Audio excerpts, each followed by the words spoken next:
Disorder లక్షణాలు ఎలా ఉంటాయి? దీనికి చికిత్స ఉంటుందా? ఈ బైపోలార్ డిజార్డర్ అనే విధానంలో మరీ ముఖ్యంగా 20లు 30ల ఆ దశల్లో, అంటే థర్డ్ డికేడ్ అంటాం జనరల్గా, మనకు స్పష్టంగా డిప్రెషను లేకుంటే ఒక మ్యానియా అనే ఒక 3 ఎక్స్ట్రీమ్ స్టేట్లు మనకు ఏదో ఒక దశలో ముందుకు స్టార్ట్ అవుతాయి. ఇది కొంత తర్వాత ఈ మూడ్ డిస్టర్బెన్స్, అది డిప్రెషన్ కానీ మ్యానియా కానీ ఫేజ్ వెళ్ళిపోయిన తర్వాత కొంతకాలం పాటు వాళ్ళు కంప్లీట్గా నార్మల్ మూడ్లో ఉంటారు, నార్మల్గా అచీవ్ చేయగలుగుతుంటారు. ఈ మ్యానియా ఫేజ్లో ఉన్నప్పుడు వచ్చే గొప్పదైన, అంటే ఒక గ్రాండియోజ్ మూడ్ అంటాం, ఒక్కోసారి ఇరిటబుల్ మూడ్ వెళ్ళిపోతుంటారు, ఇంకొకసారి చెప్పాలంటే కాస్త యాంగ్జైటీ మూడ్తో కూడుకొని ఒక రకమైన ఇరిటబిలిటీలో మిక్స్ అయిపోయి ఒక మిక్స్డ్ ఎఫెక్ట్ లాగా వచ్చేస్తుంటుంది.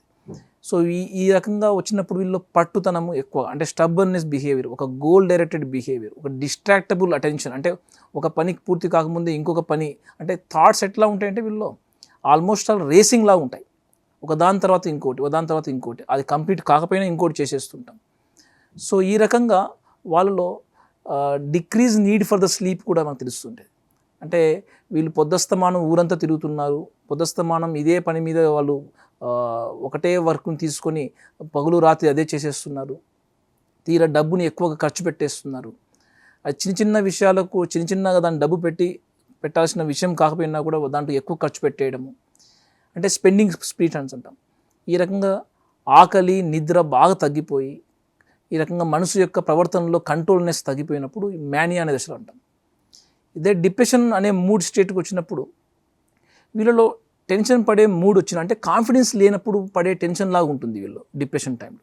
నెక్స్ట్ వీళ్ళలో ఒక రకంగా లో ఫీలింగ్లో ఉండి ప్రతిదానికి కూడా నేను వేరే వాళ్ళపైన డిపెండ్ అయిపోయాను, వేరే వాళ్ళు నాకు హెల్ప్ చేయాలన్న ఒక హెల్ప్లెస్నెస్ స్టేట్కి వెళ్ళిపోతుంటారు.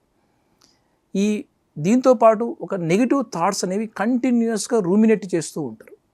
ఈ నెగిటివ్ థాట్స్ వల్ల వీళ్ళలో పనిచేసే అలసత్వము, ఉదయం లేస్తే రొటీన్ చేయాల్సిన పనులు కూడా ఏదో బద్ధకంగా చేసినట్టు ఉండడము, నిద్ర తగ్గిపోవడము, లేకుంటే నిద్ర ఎక్కువగా పడుకోవాలనిపించడము, ఆకలి తగ్గిపోవడం కానీ ఆకలి పెరగడం కానీ ఏదో ఒక ఫేజ్ తీసుకుంటుంటుంది. సూసైడల్ ఆలోచనలు రావడము, కొన్నిసార్లు ఎవరో లేని వాళ్ళు మాట్లాడినట్టు ఆ మాటల ద్వారా వాళ్ళ మనసు ఒక డిప్రెషన్ లో ఫీల్ కావడానికి, ఏదో గిల్టీ థాట్స్ మెయింటైన్ చేయడానికి పనికొచ్చేలాంటి మాటలు వినపడము, ఇలా దీని లక్షణాలు ఉంటాయి. ఇది బైపోలార్ డిజార్డర్ అనేది ఒక ట్రీటబుల్ కండిషనే. దీనికి క్యూర్ సంబంధించిన ట్రీట్మెంట్ కాదు, కానీ ట్రీట్మెంట్ మేనేజబుల్ కండిషన్స్. క్యూర్ అన్న పదం దీనికి ఆప్ట్ కాదు, అందుకోసమే ఇదేదో బ్యాక్టీరియానో ఇదేదో వైరస్ సంబంధించిన జబ్బులు కాదు. కాబట్టి ఇక్కడ ఈ యొక్క కండిషన్ని ట్రీటబుల్ కండిషన్ అంటాం. దీన్ని మెడిసిన్స్, మనకు ఎవిడెన్స్ బేస్డ్ మెడిసిన్స్ చాలా ఎక్కువగానే ఉన్నాయి మన అందుబాటులో. దీన్ని మూడ్ స్టెబిలైజర్స్ అంటాము. డిప్రెషన్ టైంలో యాంటీ డిప్రెషన్స్ని కాస్త చాలా జాగ్రత్తగా వాడుతూ, మ్యానియా టైంలో మూడ్ స్టెబిలైజర్స్ని వాడుకుంటూ వీడిని నార్మల్ దశకు వీలైనంత తొందరలో తీసుకురావడం ఈ మెడిసిన్స్ యొక్క పాత్ర ఉంటుంది. అదేతో పాటు థెరపీస్, అంటే సోషల్ రిథమ్ థెరపీస్ కానీ కాగ్నిటివ్ బిహేవ్ థెరపీ కానీ, ఇలాంటి థెరపీస్ తోటి మనం కొద్దిగా కౌన్సిలింగ్, సైకో ఎడ్యుకేటివ్ సెషన్స్ మాదిరిగా, కాగ్నిటివ్ బిహేవియర్ థెరపీ సెషన్స్ మాదిరిగా మెడిసిన్స్తో పాటు కూడా దీన్ని మనం యూజ్ చేస్తూ ఉంటాం. దీన్నే చెప్పాలంటే వాడుక భాషలో కౌన్సిలింగ్ అన్న పదాలు వాడుతుంటారు. ఈ కౌన్సిలింగ్తో పాటు మెడిసిన్స్తో పాటు మరీ ముఖ్యంగా ఆ వ్యక్తి యొక్క అవగాహన వెరీ ఇంపార్టెంట్. అంటే నాకు ఈ మనసు యొక్క ప్రాబ్లం తోటి నేను సఫర్ అవుతున్నాను, సో ముందు జాగ్రత్తగా కొన్ని వార్నింగ్ సిమ్టమ్స్ నాకు బాడీ ఇస్తున్నప్పుడు, మనసు ఇస్తున్నప్పుడు గమనించుకోవడం ఇంపార్టెంట్. ఏమి వార్నింగ్ సిమ్టమ్స్ అంటే, ఒకటి వార్నింగ్ సిమ్టమ్స్ సంబంధించిన లక్షణాల్లో నిద్ర మరీ ముఖ్యంగా ఫస్ట్.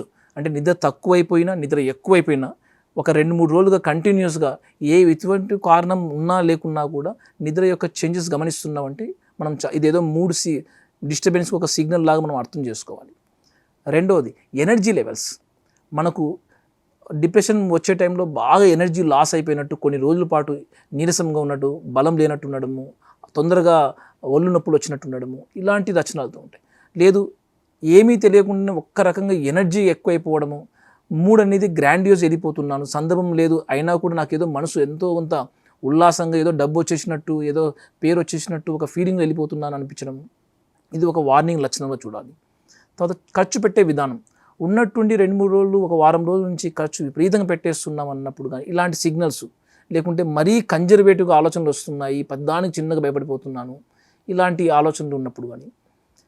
తర్వాత ఆకలి విషయంలో డిప్రెషన్ పోయే టైంలో విపరీతంగా తినాలనిపించడము, విపరీతంగా నీరసం అనిపించడము, మేనియా ముందు వచ్చే దశల్లో అపటైట్ బాగా తగ్గిపోయినట్టు ఉండడము, ఇలాంటి వార్నింగ్ లక్షణాలు.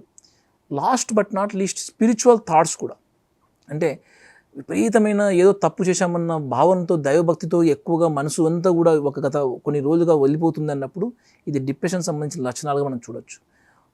లేదు మేనియా టైంలో స్పిరిచువల్ సంబంధించిన ఆలోచనలు విపరీతంగా నేనే గొప్పగా ఒక దేవుడి మీద నమ్మకమే లేనట్టు అన్న ఫీలింగ్లో ఎక్కువగా అంతవరకు లేని ఒక స్పిరిచువల్ అండర్స్టాండింగ్ కొత్తగా వచ్చిందన్నప్పుడు ఇది మేనియా వార్నింగ్ సిమ్టమ్ మనం చూడొచ్చు.